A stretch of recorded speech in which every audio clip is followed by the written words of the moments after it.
from the 9th Congressional District, Congressman Morgan Griffith. Morgan? It's great to be with you. How are you this morning? I'm doing well. Unfortunately, we have to get together on the radio, but that's the nature of life, isn't it? It is. So what are your thoughts over this past weekend, Charlottesville? Well, you know, it's hard to understand how you can have in this day and age people who are so filled with hate and rage. And sociologists and anthropologists will have to figure that one out. But it's not the world I live in. I've listened to a little bit of the show this morning. It's not the world you live in.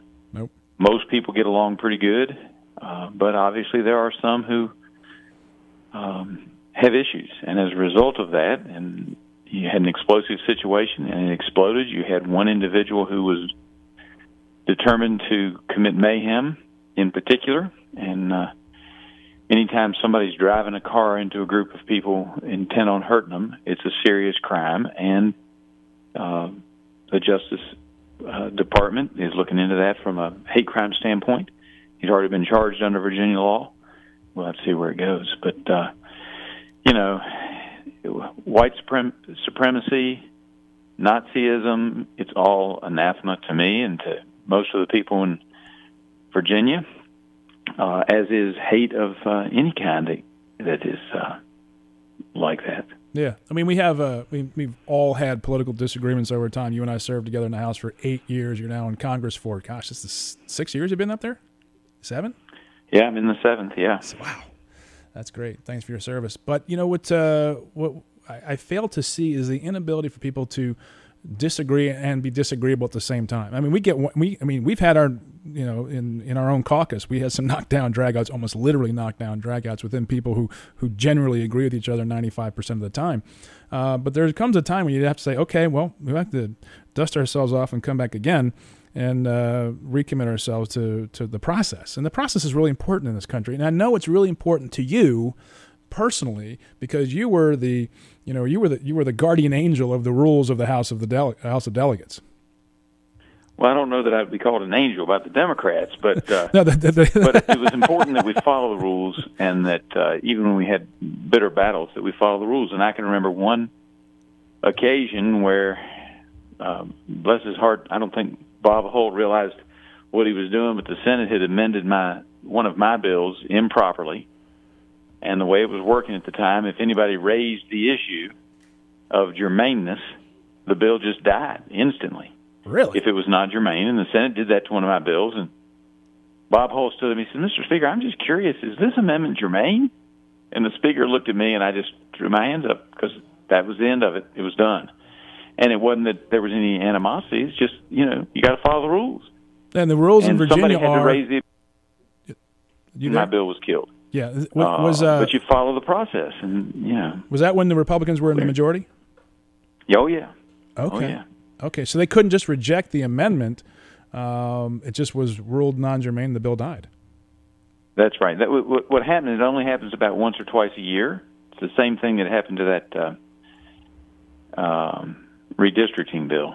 That the House had a few tweaks, and the Senate tried to put the entire Senate new plan onto it. Oh, yeah. It wasn't germane. The Speaker ruled it out of order. Oh, yeah. Ruled it not germane. The Senate never would take those bills up. Their position was that they wouldn't take it up if we ruled their amendment not germane. Right. So as a result, we would treat it in the House. We would have treated it as a rejected amendment. But the Senate treated it as a dead bill, so the bill's dead.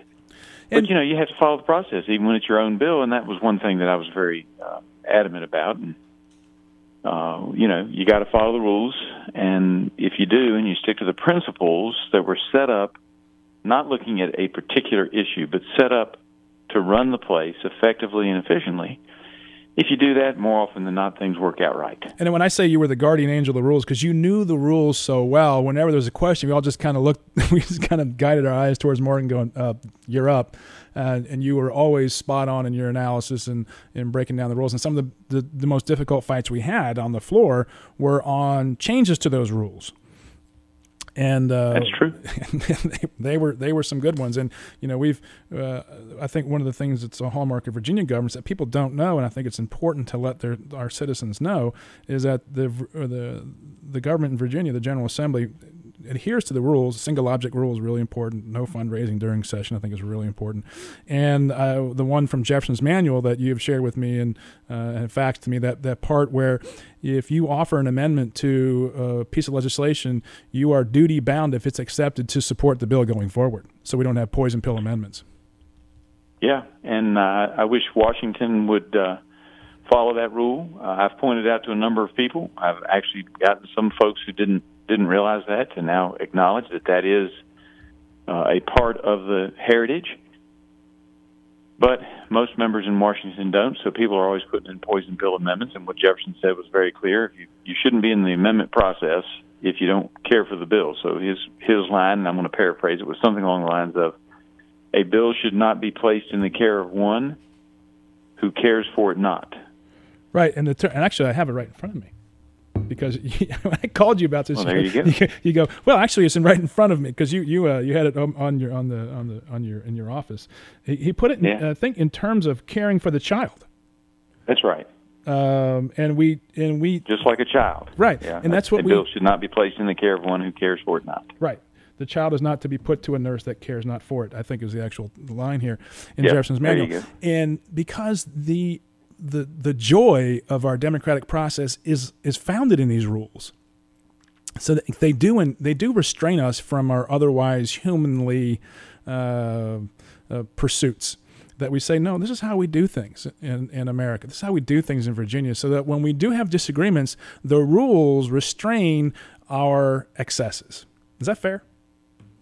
I think that is fair, and I think it's part of the process that we've lost, and that particularly in D.C. people don't realize. If we would just follow those principles, which the Senate clearly doesn't, and the House is adrift, but not nearly as far off as the Senate, then people would feel that they had more opportunities to work within the system. As it is, so many people are frustrated, including those of us who are elected in office. Is it because are very frustrated we don't have a chance. Because we pass good bills out of the House to go over to the Senate, where for some reason, contrary to all the principles, it takes 60 votes to get anything done. Right. Because they don't take up the bills in succession anyway. Because like in Virginia, if we pass the bill over the Senate, they have to take it up. I mean, they can vote it down, but they have to take it up.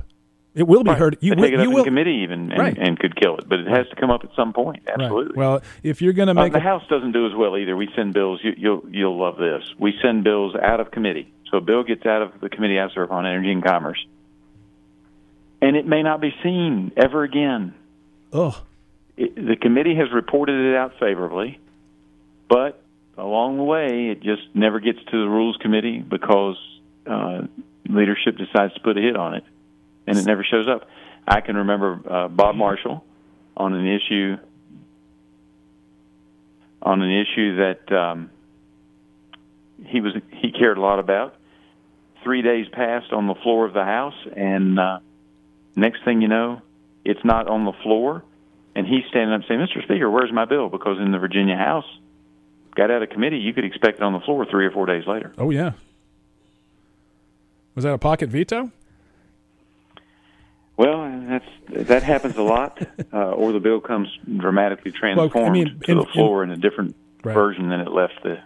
In Virginia, though, in our time, if that had happened, there'd have been outrage internally. Oh, absolutely, and the speaker, held up Marshall's bill for maybe 24 hours extra. That was it, right? Because everybody knew it had to come to the floor. And whether we agreed with Bob Marshall or not, we disagreed with the process being so disrupted because we knew eventually that arbitrary decision-making would have adversely affected us. That's right. And of course, the majority, as Jefferson points out, always has the ability to do what it wants to do. Right. So if we didn't like the bill, we could send it to a different committee. And that happened, any number of times, as you will recall. Happily so, and most of the times. Yeah. Hey, Morgan, we've got Glenn from Chesapeake has a question for you. Glenn, go ahead. All right. Yes, Congressman, appreciate you taking this call. Over the recent evening, a memorial was torn down in Durham. The reports on the news are stating that the Durham police failed to stop this incident because they felt it was not in their jurisdiction. They said it was the sheriff's department of that county, and they failed to act for the destruction of public property. Could you please possibly explain what has happened here? Well, I can't because I'm not a although I am a lawyer by training, I'm not a lawyer, never was in North Carolina. It may very well have been the sheriff's jurisdiction. I don't know whether any life was in jeopardy. Obviously, law enforcement of any ilk should step in if life is in jeopardy, but if it's property damage and that's the sheriff's domain, the police may very well be right, but I can't say they are. I'm just telling you that they may be right because they're different jurisdictions, and historically, police departments are relatively new. Sheriff's departments go back to the medieval times. They were the representative of the king, and they may very well have had exclusive jurisdiction over that. Again, assuming several factors. One, that is a correct statement of North Carolina law, and two, that no life was put in jeopardy in the process. Okay. I see. Glenn, is that good? Okay. Well, thanks for clearing that up. I appreciate that. I don't know that I did, but hopefully it helps a little bit. Well, I think it's important for people to understand, and what happens in a lot of society, we expect the police, the law enforcement, to take care of these things. And when especially in Virginia, we have these multiple jurisdictions and multiple law enforcement within those jurisdictions. Like, Chesterfield County might have a sheriff and a police department. Richmond City will have a sheriff and a police department. And there's differences in law. Now, we're out in Augusta County where I represented, it was only the sheriff's department. So understanding how that all takes place in the context of law and its application is very important for citizens because a lot of folks don't know. And then you get jurisdictions like my home area, Roanoke County and Salem, where the Roanoke County Courthouse is technically inside the city of Salem, but kind of like an embassy, the Roanoke County Courthouse is considered to be a part of Roanoke County, even though it's in the city of Salem. And so even though if you're inside that courthouse, Salem police have no jurisdiction. Only Roanoke County does. All the nuances of Virginia politics, independent cities, have created a patchwork of opportunity for discussion, confusion, and confusion. But thanks, Morgan. Hey, what's going on in Washington these days? What are you expecting to come out of recess? What's going on? You're in Energy and Commerce. What's coming up in your committee? Give us some juicy tidbits. Well, we're working on a lot of things in the committee. Of course, the big issue is going to be not out of our committee, and that's tax reform. We did the 27.5-hour hearing on the House version of repeal and replace. The Senate, of course, couldn't get anything back to us. We were prepared, and I was making plans to spend some time in D.C. working on whatever the Senate sent over to us as a part of our committee's jurisdiction, taking a look at what the Senate sent and trying to figure out in the conference committee what we could do. Obviously, 11:45 or 1:45, I don't remember which now, but late that Thursday evening, the Senate failed to get a bill back over to the House so that we could work on that. So we've been working on that. We've got a lot of issues related to driverless cars or the cars that drive themselves, and issues related to liability and who has jurisdiction. Are we going to have 50 different states with different laws regarding self-driving cars, or are we going to have one law? We've worked on a bill and sent it out of committee that will make it one national law so that the manufacturers don't have to comply with 50 different sets of regulations, which is a part of the commerce part of Energy and Commerce. Ooh. So we do health insurance, we do FDA, we're working on a lot of things. Senate actually sent us over a bill, believe it or not, right at the end, on right to choose in a case where you're dying, right to try, I think is what they call it. I have several versions of that. We'll see what their version says and see if we can come up with some compromise language. The House may not like it as much, but I think if you're in a situation where you're dying and you want to try some new technique that maybe has not been approved by the FDA, it's your life. As long as you don't expect us, the taxpayers, or your insurance company to pay for it, you ought to be able to try whatever you want to. Without liability. That's just always been no liability, right? That you waive liability, you take a shot, you're going to help move science forward. Even if it fails, then people know, okay, that 25 people tried it, didn't work on any of them. Let's not try that anymore. Right. But every now and then you find something miraculous that 15% of the people responded when they thought it was a fatal condition, and now they're alive 5 years later. Right. I think that's a risk worth taking. We'll see what the Senate bill says when it gets over to us. But that's the kind of stuff we're always working on, whether it be what people traditionally think of as energy and commerce, all the stuff for the Federal Communication Commission, Federal Trade Commission, all comes through our committee. So we're very busy. One of the things that when I go up there and speak with you and some of your colleagues that I'm reminded of in my time in the legislature when I served with you is that how deeply complex a lot of these issues are, and being able to distill them down in a campaign context so that people who don't pay attention all the time can embrace there is a lot of good things going on in government, and how exploitable the politics has become over time, given social media, given the ability to put things up on on the web that are factually inaccurate and intentionally so. How is this as a congressman though, in this much larger, broader context? Is it difficult for you to get done what you want to get done? Well, the process is set up to be very, very slow.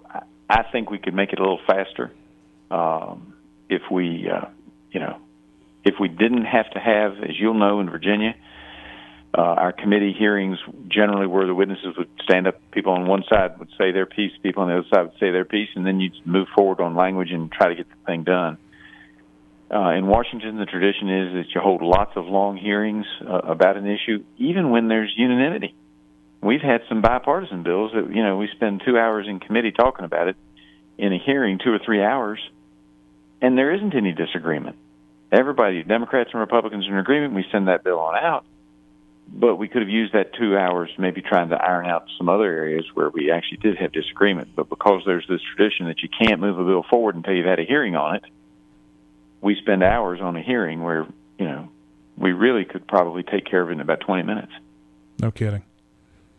That's got to be frustrating for you because you saw... We could tweak it, make it a little bit better. I'll tell you another idea I've got, Chris, that gaining a little bit of traction in our committee but hasn't gotten much attention in the full House.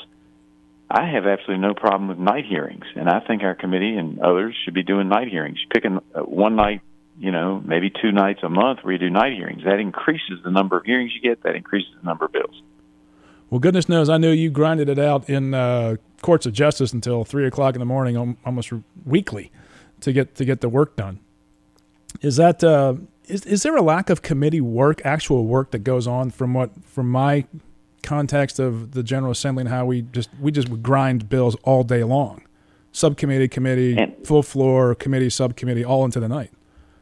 Congress is much slower, and they do take breaks. Now we're starting to move away from that. Thus, we had one hearing of 27 and a half hours that dealt with Obamacare repeal and replace. But so I think that some of the chairmen are starting to realize you just keep going. But too often they go, okay, we're going to go to 9 o'clock and we'll pick it up tomorrow, or we're going to go to 8 o'clock and we'll pick it up tomorrow. I think part of what helped in Virginia was we had those short sessions. You had your 60 days and 45 days. It wasn't like, we can come back next week or we can come back in September. It was, we don't get it done, it's not going to get done. Right. And so people were willing to stay and make that commitment. I think we should probably be doing more of that in Washington, where we have time that is set aside, and we're going to be here till we get X number of things done, and we all just stay, because the pressure then to get it done, even if not perfect, to compromise becomes great, as you know. And that worked in Virginia, I think, well, most of the time for the people of Virginia. I think it would work in Washington also. I think so, too. And I think one of the key elements to that, though, is the fact that we had hard deadlines. Yes. And that was it. I mean, you have to get your work done. I mean, before crossover, you had to get your bills over. So I'm telling people that are coming into the legislature, we want to get this done, and we have to have this bill out by the end of, middle of March. I'm like, no. You have to have this thing out by the middle of February. So your timeline is very different, because if it's not out of the House by February, it's not heard until next year, period.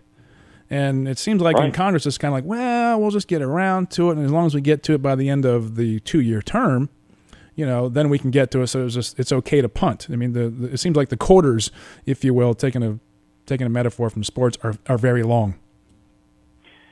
No question about it. I'll tell you, the other thing would help doing the budget on a biennial basis once every 2 years, and the appropriations bills would be a huge benefit, because we spend an awful lot of time fighting over the same issue we fought over, 6 months before on an Appropriations Act. And if we did that once every 2 years instead of doing it every year, you could actually move forward, and I think it would give the appropriators more power. They don't really see it that way, but some of them are starting to come around to that. We've been talking a lot about it.